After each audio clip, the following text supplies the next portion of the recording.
How to build a home gym.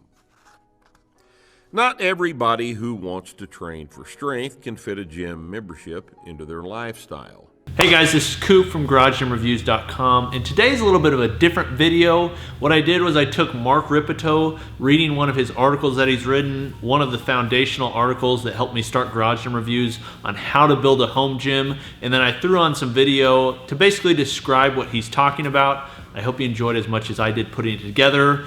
All the credit goes to Mark Rippetoe and all the guys at Starting Strength and all they do. So I hope you enjoy it. Scheduling problems, the cost, travel problems from home or work, the absence of an adequately equipped facility in the market, or simply the dislike of a commercial gym environment motivates many people to invest in a home gym. A serviceable home gym for barbell training need not be a gigantic investment, and in fact, it should be very simple.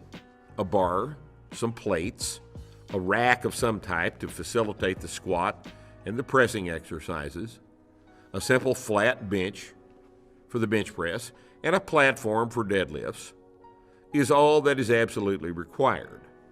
For power cleans and snatches, a few bumper plates are quite useful, but not absolutely necessary. The equipment is simple and need not be expensive. But here are a few tricks. The bar. Friends, this is the wrong place to save money. Of all the pieces in the gym, the quality of the bar is the most critical. The plates just hang there. The platform just lays there, but the bar is your connection to the force against which you will lift, gravity. In most cases, you get exactly what you pay for. Unless you get lucky, and these days of rapid expansion in the interest in barbell training, such luck is hard to come by. You get lucky and find a good cheap used bar, you'll need to expect to pay around $300 for a good bar. Why? Well, because steel is expensive, competent manufacturing is expensive, and warehouse space costs money. A cheap bar will bend, and a badly bent bar is junk, scrap metal. One of the advantages of a home gym is that you get to work with a straight bar every time you train. Bars are available in several diameters.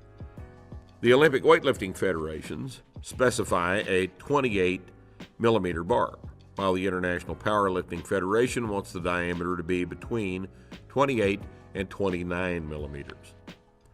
The thicker the bar, the stiffer the bar.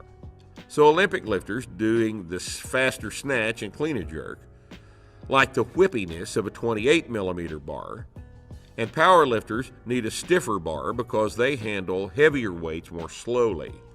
For home gym purposes, a 28.5 or 29 millimeter bar will be the most durable and provide the best service over time. Plates. Now let's talk about plates. Plates just hang there, right? They're made of cast iron and they add mass to the bar. They don't have to be new because new cast iron and old cast iron both weigh the same. All you care about is what they weigh and how well they fit the sleeve of your bar. So if you can find used plates, buy them. They're scarce these days, but you occasionally run into them at garage sales and used sporting goods stores. Used name brand plates may cost 50 cents to $1 a pound these days, while the new ones may be twice that much. Add shipping to the calculation, and you'll see why you need to look harder for used plates. The best plates are calibrated to the precise weight. Smaller plates are critical to make the training math work, so you'll need one pair of 25s, two pairs of 10s, one pair of 5s, one pair of 2.5s, and a set of micro plates that allow the loading of increments smaller than 5 pounds. Bumper plates are a different matter. If you're going to do snatches and cleans, it's much more convenient to use rubber bumper plates. Rubber plates allow the bar to be dropped to the ground without too much damage to either the floor or the bar and plates. They're always expensive. even when you can find them used. And getting them used is very hard to do these days. You'll probably end up buying them new. But the good news is that you will only need 3 pairs. A pair of 22 pounds, 10 kilos. Bumpers are usually made in kilos for the Olympic weightlifting market, but pound denominations are also available. And they're marked in both pounds and kilos. So you need a pair of 10 kilos, a pair of 15 kilos, which are 33, and a pair of 20 kilos, which are 44 pounds. You'll find the 10s useful for warming up the deadlift if you're not very strong yet, since they are the same diameter, 45 centimeters, as your iron 45s in the other room. So the bar is the same distance off the ground, but it only weighs 88 pounds. Squats, presses, and bench presses must be taken out of a rack of some sort, the purpose of which is to keep you from having to wrestle the bar into position from the floor, a process which is both dangerous and limiting to the weight you can lift that way, as you might imagine. The rack provides a way to load the bar off the ground at an adjustable height by providing a hook on either side of the bar to hold the weight up. Racks come in several different configurations. Individual stands are dangerously unstable for an inexperienced trainee and are a bad accident waiting to happen if you use them for the bench press. A better choice is the portable squat rack, which looks like 2 stands tied together at the bottom. But the best option by far is the power rack, sometimes called a cage, a system of 4 to 6 perforated upright supports that permit the bar to be positioned both inside and outside the uprights at a variety of heights. A welded rack may be sturdier than one bolted together, but a bolted rack is much easier and cheaper to ship and install. A good rack, a flat bench, and a platform provide a way to safely perform all the barbell exercises alone in your home gym. By setting the cross pins inside the rack just under the range of motion for the squat or the bench press, they eliminate the need for a spotter, the defining limitation of training at home by yourself. A very good power rack will cost $1,000 to $1,200, but they are findable in the used market, and they are quite often cheaper than that, so look there first. In my opinion, the best racks are made from C-channel, but square tubing is much more commonly used for the uprights in most commercial racks. If you're going to bench press, you have to lay down on something to do it.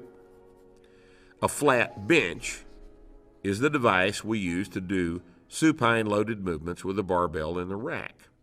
Your flat bench should be a simple one-piece unit that is held for stout, yet still light enough to move around the garage when you're not benching in the rack.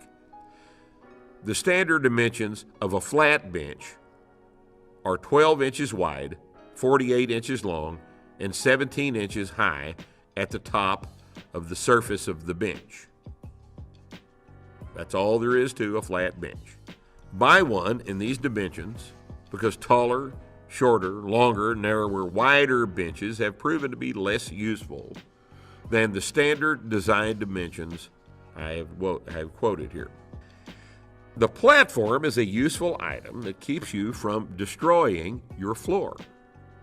Its size will depend on how much room you have, but the biggest one you can build will be the most useful to you, giving you plenty of room to work in front of your rack. Build it from 4x8 sheets of plywood or 4x8 sheets of medium density fiberboard, MDF. At 6 pieces, which would be 3 layers, each layer turned at 90 degrees, makes a nice square platform. And since you're going to ask, the best equipment companies to deal with for bars, plates, bumpers, racks, and benches are Rogue Fitness at roguefitness.com and Elite Fitness Systems at elitefts.com. for an investment of at most $2,500, which is like 5 years gym dues or less, and probably much cheaper than that. You can build a perfectly serviceable, world-class facility in your 500 square foot garage at home. You can train whenever you want to, with equipment whose quality and maintenance you alone control.